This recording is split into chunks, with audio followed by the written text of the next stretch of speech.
Hello friends, welcome to CPC civil. Previous lecture में हम लोगों ने पढ़ा था मैन्युफैक्चरिंग ऑफ ब्रिक, ईंट का उत्पादन कैसे किया जाता है। आज हम लोग पढ़ेंगे टेस्ट ऑफ ब्रिक, ईंट के कौन कौन से परीक्षण होते हैं, इसको पढ़ेंगे। इसके पहले यदि अभी तक आप लोगों ने चैनल को सब्सक्राइब नहीं किया है तो please subscribe the channel for more update. आइए देखते हैं टेस्ट ऑफ ब्रिक, ईंट के कौन कौन से परीक्षण होते हैं। पहला हमारा जो टेस्ट हम लोग देखते हैं वाटर एब्जॉर्प्शन टेस्ट, जल अवशोषण परीक्षण। वाटर एब्जॉर्प्शन टेस्ट करने के लिए सर्वप्रथम हम ब्रिक को ड्राई कर लेते हैं। ड्राई करने से हमारे ब्रिक में जो पहले से मौजूद मॉइस्चर है, पहले से जो प्रेजेंट हमारा जो वाटर होता है वो रिमूव हो जाता है। ब्रिक को ड्राई करने के बाद उसका वेट कर लिए, वेट आया W1। अब इस ब्रिक को हम लोग इमर्स करेंगे वाटर में 24 आवर के ऑलमोस्ट 24 आवर के लिए इमर्स करेंगे। उसके बाद वाटर से रिमूव करके हम ब्रिक का वेट अगेन ज्ञात करेंगे। वेट अगेन हमने किया तो वेट आया W2 minus W1 upon W1 into 100 करके हम लोगों ने परसेंटेज वाटर एब्सॉर्प्शन निकाल लिया।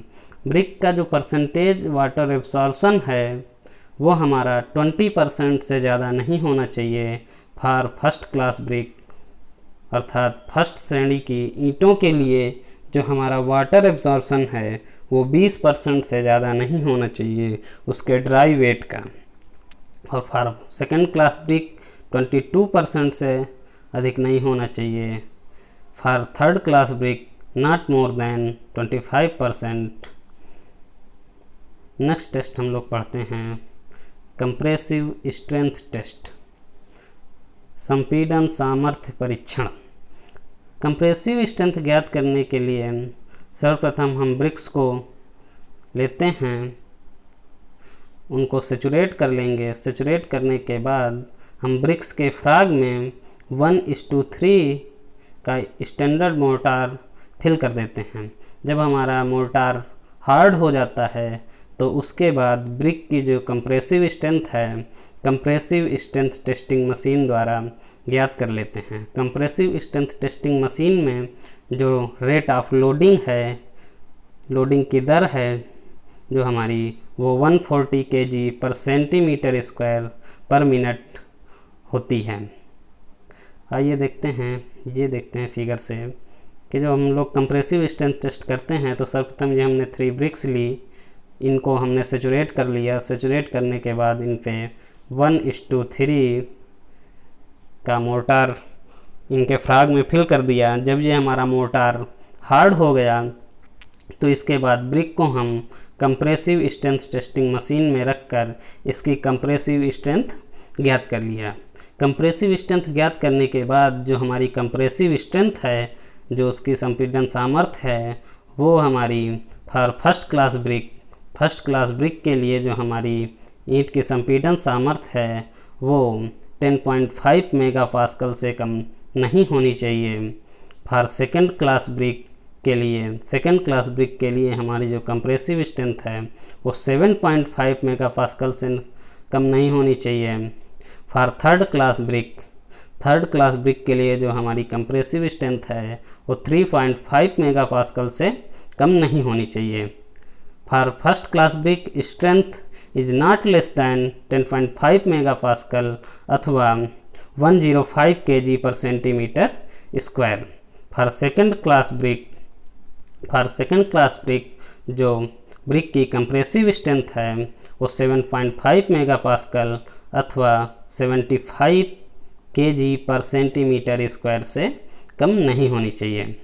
For third class brick strength is not less than 35 kg पर सेंटीमीटर स्क्वायर और 3.5 मेगापास्कल। नेक्स्ट जो हम लोगों का टेस्ट है, नेक्स्ट टेस्ट हम लोग देखते हैं, कंप्रेसिव स्ट्रेंथ टेस्ट हो गया। अब हमारा नेक्स्ट टेस्ट है हार्डनेस टेस्ट यानी कठोरता परीक्षण। हार्डनेस टेस्ट को हम सामान्यतः अपने फिंगर नेल से स्क्रैच करके ही पता लगा लेते हैं यदि फिंगर नेल से स्क्रैच करने के बाद ईंट की सतह पर यानी ब्रिक की सरफेस पर कोई इम्प्रेशन नहीं बनता है तो वो हमारा ब्रिक जो है सफिशिएंट हार्ड ब्रिक होती है। यदि नेक्स्ट जो हम लोग पढ़ते हैं अपना टेस्ट वो है shape and size test. Shape and size test, shape and size जो हमारा ब्रिक का शेप है वो हमारा रेक्टेंगुलर होना चाहिए और उसकी जो एड्ज हैं वो शार्प होनी चाहिए। रेक्टेंगुलर शेप जो है वो रेक्टेंगुलर होना चाहिए और किनारे उसकी शार्प होनी चाहिए। जो हमारा शेप टेस्ट के लिए हम लोग क्या करते हैं, रेंडमली 20 ब्रिक्स को सेलेक्ट कर लेते हैं। उसके बाद निम्नानुसार देखिए फिगर से देखते हैं हम, ये हमने 20 ब्रिक्स को सेलेक्ट कर लिया। उसके बाद ये हमने उनको लंबाई में रखकर उनकी लेंथ को मेज़र किया, ये उनके विड्थ में रखकर उसकी विड्थ को मेजर किया, ये हमने उसको हाइट में रखकर उसकी हाइट को मेजर किया।